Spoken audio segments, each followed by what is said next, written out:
आप सभी लोगों का मेरे YouTube चैनल पर बहुत बहुत स्वागत है।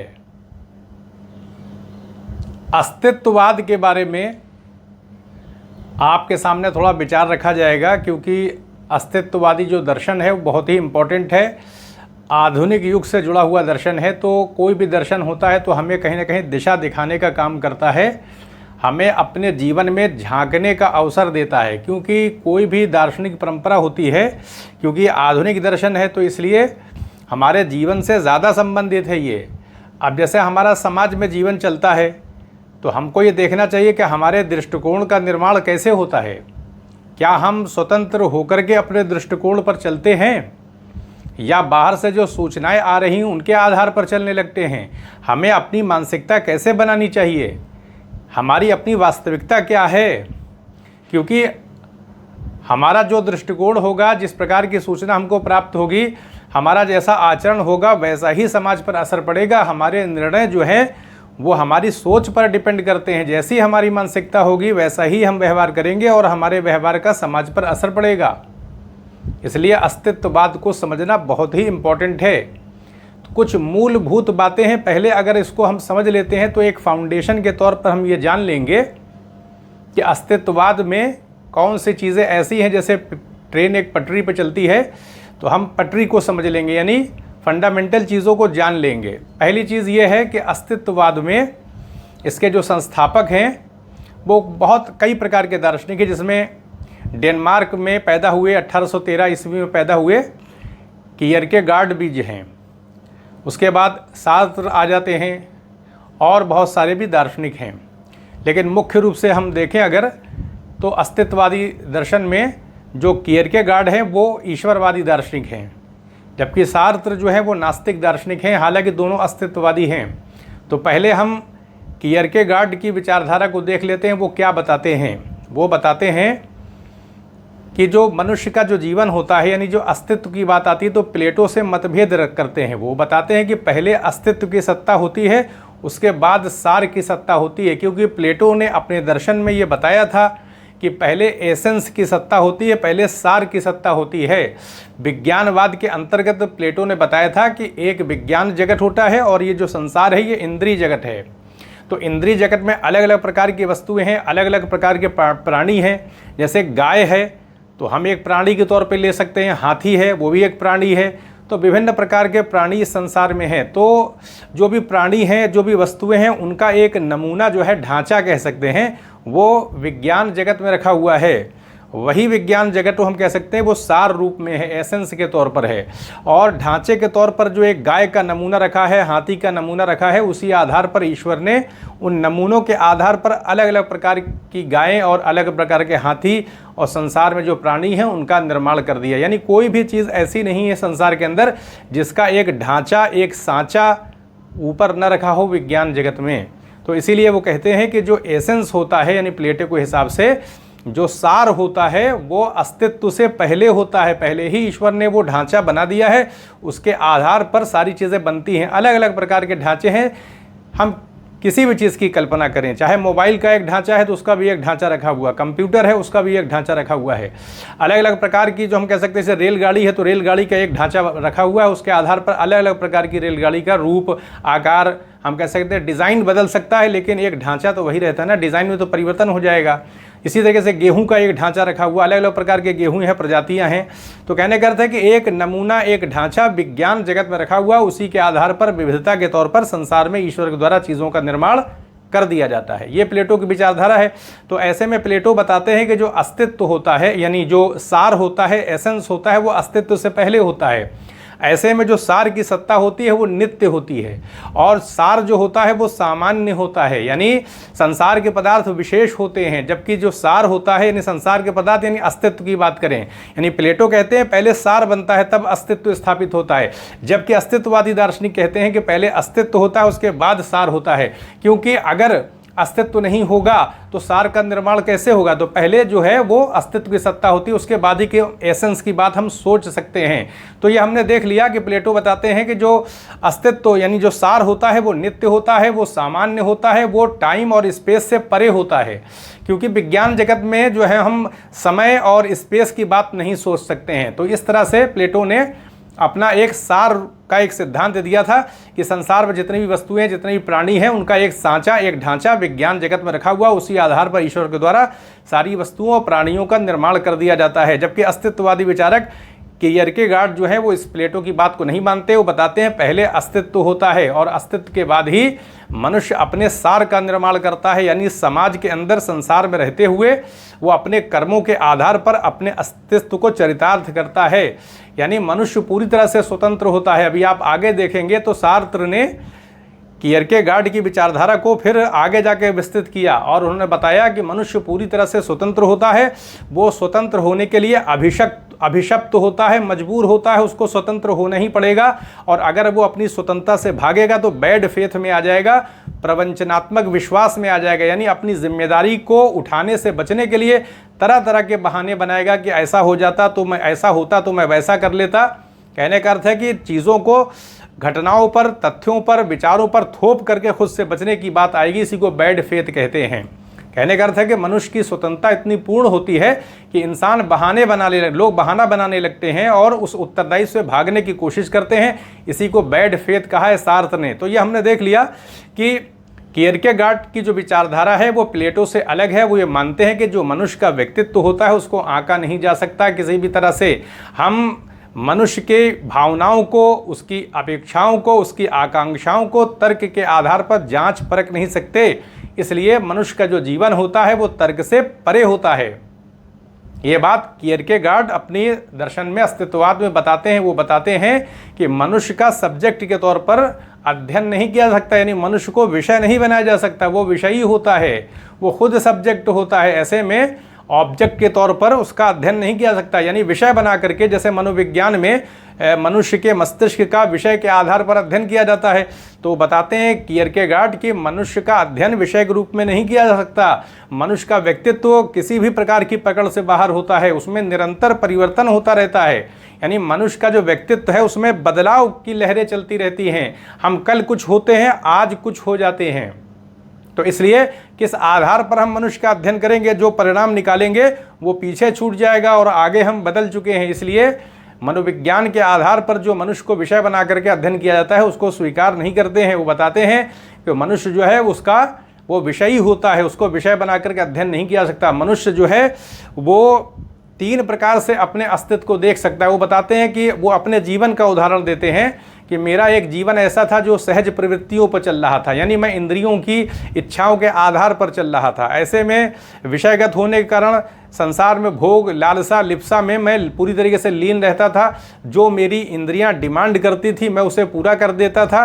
तो सहज प्रवृत्तियों के आधार पर मेरा जीवन जो है वो चला करता था। लेकिन एक समय ऐसा आया कि मेरा मन हट गया संसार से और आत्महत्या करने के बारे में मैं सोचने लगा। लेकिन उसके बाद फिर मेरे मन में बात आई कि नैतिक जीवन का पालन कर लेते हैं, तो फिर वो नैतिकता के रास्ते पे चलने लगे। लेकिन बाद में नैतिक जीवन से भी उनका मन हटने लगा।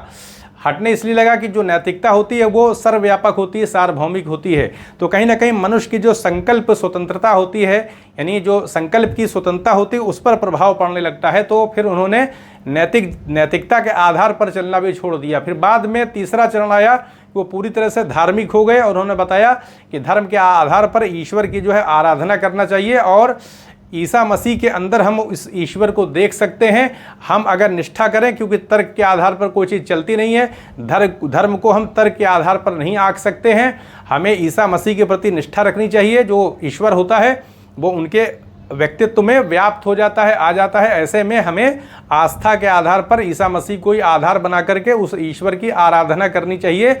ईसा मसीह का जो व्यक्तित्व है वो एक कह सकते हैं कि मध्यस्थता करने लगता है, यानी बीच में आ जाता है, मध्यस्थता होने लगती है। जैसे पुल के माध्यम से हम पार चले जाते हैं, तो ईसा मसीह के व्यक्तित्व के माध्यम से हम ईश्वर को प्राप्त कर सकते हैं। तो ये उनकी विचारधारा थी कि जो मनुष्य का जीवन होता है उसको मतलब विषय के आधार पर अध्ययन नहीं कर सकता, मनुष्य के जीवन का आकलन नहीं किया जा सकता है। मनुष्य अपने विचार जो है बदलता रहता है, तो इसलिए परिवर्तनशील व्यक्तित्व होने के कारण उसकी प्रवृत्तियाँ बदलती रहती है। इसलिए हम तर्क के आधार पर किसी आधार पर मनुष्य के व्यक्तित्व का अध्ययन नहीं कर सकते हैं। तो हमने ये कियरकेगार्ड की विचारधारा को देख लिया जो अस्तित्ववादी दार्शनिक हैं। अब हम थोड़ा सा सार्त्र की विचारधारा को भी देखेंगे। तो सार्त्र ये कहते हैं कि वो बताते हैं कि मनुष्य जो है वो स्वतंत्र होने के लिए अभिशप्त होता है। सार्त्र ईश्वर की बात को नहीं मानते हैं, वो बताते हैं कि मनुष्य जो है अपने कर्मों के आधार पर अपने भाग्य का निर्माण करता है। हम निरंतर कर्म करते हैं जब, तो हम अपने भाग्य का निर्माण कर सकते हैं, हमें निराश नहीं होना चाहिए। हम पूरी तरह से स्वतंत्र होते हैं। वो तर्क के आधार पर मनुष्य की स्वतंत्रता को स्थापित करते हैं। कैसे करते हैं वो बताते हैं। जैसे हम एक पेड़ देख रहे हैं, सामने हमारे एक पेड़ है, हम पेड़ का दर्शन कर रहे हैं, देख रहे हैं, तो हम किस आधार पर देख रहे हैं बता रहे हैं, हम कॉन्शियसनेस के आधार पर देख रहे हैं, चेतना के आधार पर देख रहे हैं। तो चेतना क्या होती है? क्या वो विषय से अलग होती है? क्या चेतना जो होती है यानी विषय से अलग होती है? अलग होती है तो किस आधार पर अलग होती है?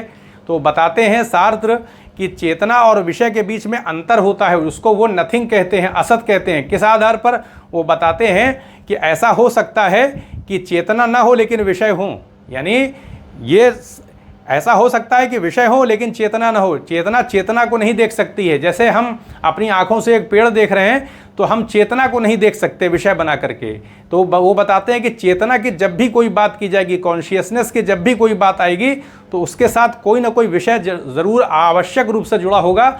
विशुद्ध रूप से चेतना की बात नहीं हो सकती है। चेतना किसी न किसी विषय से अनिवार्य रूप से जुड़ी होती है, लेकिन विषयों के लिए आवश्यक नहीं है कि उनके लिए चेतना हो। यानी अगर चेतना न भी होगी तब भी विषय रहेंगे। विषय चेतना पर निर्भर नहीं होते हैं, लेकिन चेतना विषय पर निर्भर होती है। तो इस तरह से हमने देख लिया कि चेतना और विषय के बीच में अंतर होता है। वो अंतर जो होता है वो न तो चेतना के रूप में होता है न विषय के रूप में होता है, दोनों से रहित होता है। इसलिए उसको नथिंग कहा है शास्त्र ने। और इस आधार पर बताया कि जो वो असत की सत्ता है वो चेतना को घेरे होती है, क्योंकि अगर कोई अंतर नहीं होगा, कोई गैप नहीं होगा, तो चेतना विषय को देखेगी कैसे? हम चेतना के माध्यम से वृक्ष का कैसे दर्शन करेंगे? अगर वृक्ष भी चेतना हो और हमारे अंदर भी चेतना, तो चेतना को नहीं देख सकती है। विषय और चेतना में अंतर होता है। इस आधार पर उन्होंने कहा है कि असत के माध्यम से चेतना घिरी होती है और इसलिए मनुष्य स्वतंत्र होता है पूरी तरह से। यानी जो असत की सत्ता है वो चेतना को घेरे हुए होती है। इस आधार पर अंतर पैदा हो जाता है और चेतना विषयों को, संसार के विषयों को देखने लगती है। तो इस तरह से उन्होंने कहा है कि असत से घिरी होने के कारण चेतना असत से घिर जाती है, इसलिए मनुष्य पूरी तरह से स्वतंत्र होता है। अब स्वतंत्र होता है तो उसका क्या मतलब है स्वतंत्र होने का? तो बताते हैं कि मनुष्य को जो है वो अपना मतलब तर्क का दरवाज़ा खोले रखना चाहिए। यानी समाज के अंदर हमेशा जो है आशावादिता को लेकर के चलना चाहिए। किसी प्रकार से निराशा की आवश्यकता नहीं है। खुद को कमज़ोर न समझे, इसलिए कि पूरी तरह से मनुष्य स्वतंत्र रहना। तो स्वतंत्रता का मतलब क्या होता है कि हम किसी विचार में, किसी धर्म में, किसी समाज में, किसी भी विचारधारा में बंधे हुए नहीं हैं। कि हम किसी विचारधारा में बंधे हो, कोई सामाजिक मान्यता में बंधे हुए हैं, हम धर्म से बंधे हुए हैं। कहने का अर्थ है क्योंकि वो ईश्वर की सत्ता को मानते नहीं तो भाग्य को भी नहीं मानते हैं। सार्त्र जो हैं वो कहते हैं कि मनुष्य जो है वो इतना स्वतंत्र होता है कि उसको सामाजिक मान्यताओं जो चली आ रही है परंपरागत रूप से उसको मानने की आवश्यकता नहीं, बल्कि आज की आवश्यकताओं को देख करके हम उसका अनुपालन कर सकते हैं अगर वो सुटेबल हो। और मनुष्य को जो है वो पूरी तरह से अपने जीवन की आवश्यकताओं को पूरा करने के लिए तर्क के आधार पर जीवन जीना चाहिए। किसी प्रकार की मेंटेलिटी में बंधने की आवश्यकता नहीं है कि हम किसी के प्रति आसक्त हो जाएं। आसक्ति हमारी इतनी है कि हम उसके अलावा कुछ सोच ही नहीं पा रहे हैं, क्योंकि हमारी स्वतंत्रता ऐसी है कि हम किसी भी चीज़ को प्राप्त कर सकते हैं, किसी भी चीज़ को हासिल कर सकते हैं कर्म के आधार पर। किसी भी प्रकार की नकारात्मक सोच हमें अपने मन में लाने की आवश्यकता ही नहीं है। नकारात्मक कैसे हो सकते हैं जब असत ने हमारी स्वतंत्रता को घेरा हुआ है और हम अपनी क्रिया के आधार पर, अपनी तकनीक के आधार पर, अपनी सोच फिक्र के आधार पर, तर्क के आधार पर, दूसरों से विचार विमर्श करने के आधार पर, प्रबंधन के आधार पर, ऑर्डर के आधार पर, सुंदरता के आधार पर, निरंतर कार्य करने के आधार पर अपने व्यक्तित्व को ऊंचा उठा सकते हैं। हम समाज में कुछ भी प्राप्त कर सकते हैं, क्योंकि पूरी तरह से हमारी जो चेतना होती है असत से घिरी होती है। तो हमें किसी भी प्रकार से बंधनों में ग्रसित नहीं होना चाहिए कि हम अपने को विचारों के अधीन बांध लें कि हमको बस यही करना है, इसके अलावा हम और कुछ नहीं कर सकते, या हम कमज़ोर महसूस करने लगें कि हमारे पास कोई रोज़गार नहीं है, हम कैसे काम करेंगे, हमारा जीवन आगे कैसे चलेगा, हमारा विवाह कैसे होगा, किस प्रकार की चीज़ें होंगी, हम अपने को मजबूर समझने लगें, या संसार में जो घटनाएं घट रही हैं उनके आधार पर पूरा कोई दबाव महसूस करने लगें। बल्कि हमारा व्यक्तित्व ऐसा होता है कि हम संसार की घटनाओं को परिवर्तित कर सकते हैं, समाज को बदल सकते हैं, लोगों के विचार को परिवर्तित कर सकते हैं। तो इसलिए मनुष्य को अपनी स्वतंत्रता को अनुभूत करना चाहिए। जब हम अपनी स्वतंत्रता को महसूस करेंगे तभी तो हम निरंतर कर्म के आधार पर कुछ अपने व्यक्तित्व का निर्माण कर सकते हैं।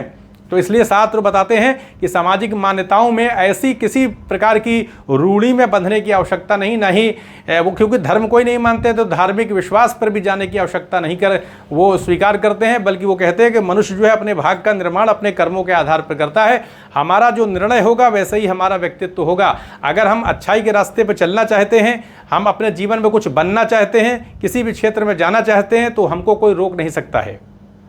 हम कर्म के आधार पर अपने भविष्य का निर्माण कर सकते हैं। तो अस्तित्ववाद का मतलब क्या है कि हमारे निर्णयों से ही हमारा व्यक्तित्व जो है वो निर्मित होगा।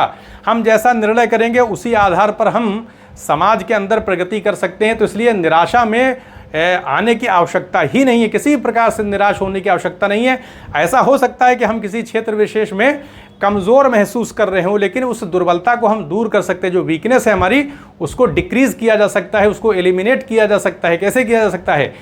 कर्म के आधार पर किया जा सकता है, अच्छे मेथड के आधार पर किया जा सकता है, किसी से हम सहायता ले सकते हैं, किसी भी चीज़ को हम हासिल कर सकते हैं, क्योंकि हम पूरी तरह से स्वतंत्र हैं। हम किसी भी चीज़ को अपने अंदर डेवलप कर सकते हैं। हम ये सोचें कि ये चीज़ हमसे नहीं हो पा रही है, या बड़ी प्रतिस्पर्धा है, बड़ी प्रतियोगिता है, कैसे होगा, इतने लोग बैठ रहे हैं परीक्षा में तो हम कैसे पास होंगे, इस प्रकार का चिंतन करने की कोई आवश्यकता ही नहीं है हमको। हमें तो सिर्फ अपने तरफ ध्यान केंद्रित करना चाहिए कि हम जो काम कर रहे हैं वो हमारा काम अच्छा हो। दूसरे क्या हैं, कितनी संख्या है, कौन कितना बैठ रहा है परीक्षा में, कितने लाखों लोग बैठ रहे हैं, हमें इससे किसी प्रकार से कोई मतलब नहीं रखना चाहिए।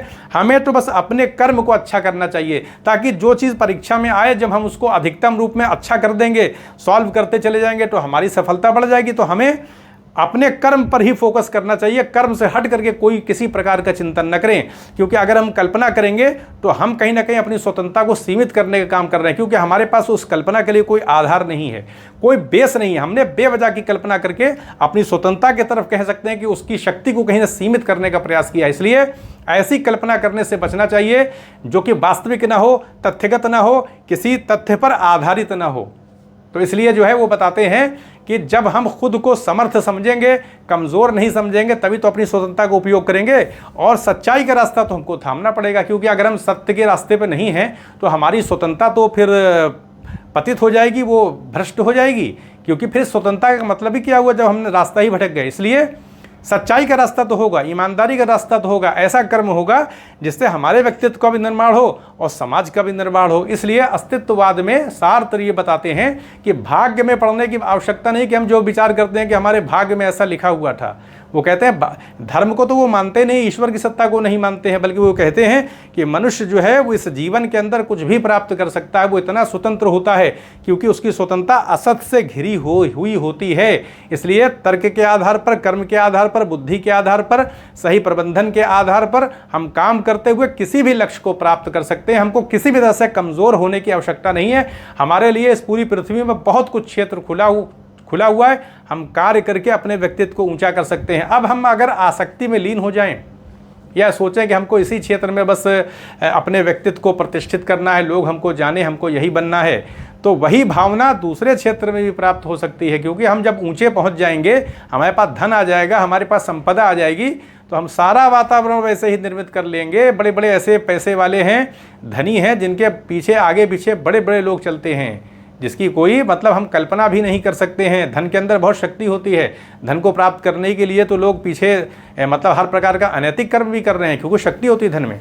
तो धन के माध्यम से हम बहुत कुछ जो है वातावरण निर्मित कर सकते हैं। अब धन हम किसी भी क्षेत्र से प्राप्त कर सकते हैं। कोई आवश्यक तो नहीं कि हमें एक अधिकारी बन जाए तभी हमारा चरित्र फलितार्थ होगा, बल्कि उसमें तो हम दूसरों के अधीन कहीं ना कहीं काम करते हैं। और जबकि हम अगर कोई अपना इनोवेशन करें, कुछ अपनी रचनात्मकता के माध्यम से किसी क्षेत्र में काम करने लगें, तो हमारे अपना कैरेक्टर, हमारे अपने काम करने का ढंग हमको बहुत ऊंचा ले जा सकता है। लेकिन अब हम झूठ बोलने लगे, हम धोखा देने लगे, हम लोगों के साथ प्रेम से नहीं मिल रहे हैं, हम लोगों को जो है सुखद एहसास नहीं दे रहे हैं, हमारे कैरेक्टर से दूसरों को खुशी नहीं मिल रही है, तो फिर इस तरह से हम कैसे ऊंचे जा सकते हैं जब हमने अपना आदर्श ही गिरा लिया।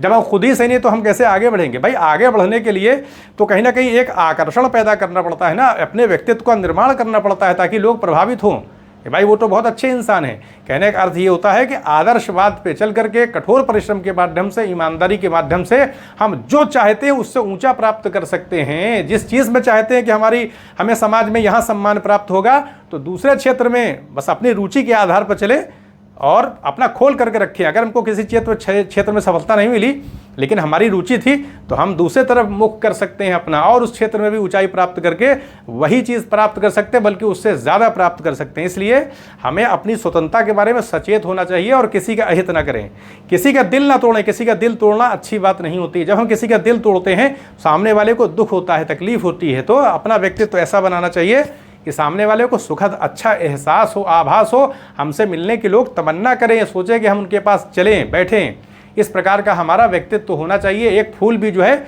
अपनी खुशबू से लोगों को खींचने का काम, बहुत सारे फूल देखे होंगे आपने, बगीचे में रहते हैं, कितना अच्छा लगता है हम गार्डन में जाते हैं तो इसलिए इंसान के व्यक्तित्व में बहुत ऊंचाई है। हम जो है वो हीन भावना से ग्रसित ना हो, खुल करके विचार करें, कोई दबाव, किसी प्रकार का प्रेशर लेने की आवश्यकता नहीं है। हम पूरी तरह से स्वतंत्र हैं, किसी भी क्षेत्र में जाकर के अपना जो है व्यक्तित्व निर्मित कर सकते हैं, समाज को भी दे सकते हैं और बहुत कुछ सुखद एहसास दूसरों को करा सकते हैं। अपने व्यक्तित्व के माध्यम से समाज को अच्छा कर सकते हैं, बता सकते हैं कि कैसे अच्छा व्यवहार होता है, कैसे सदाचार, अच्छा व्यवहार कैसे किया जाना चाहिए, इसका एक नमूना हम लोगों के सामने प्रस्तुत कर सकते हैं। तो ये सार्थ की विचारधारा थी जो अस्तित्ववाद के दर्शन में आपके सामने रखने का प्रयास किया। तो इसे शेयर भी करें ताकि दूसरों तक जानकारी पहुंचे। शेयर करने से लोगों के पास एक नॉलेज आती है, लोगों का कहीं ना कहीं जहन खुलता है। तो यहीं पर अनुमति दें। आप सभी लोगों का बहुत बहुत धन्यवाद।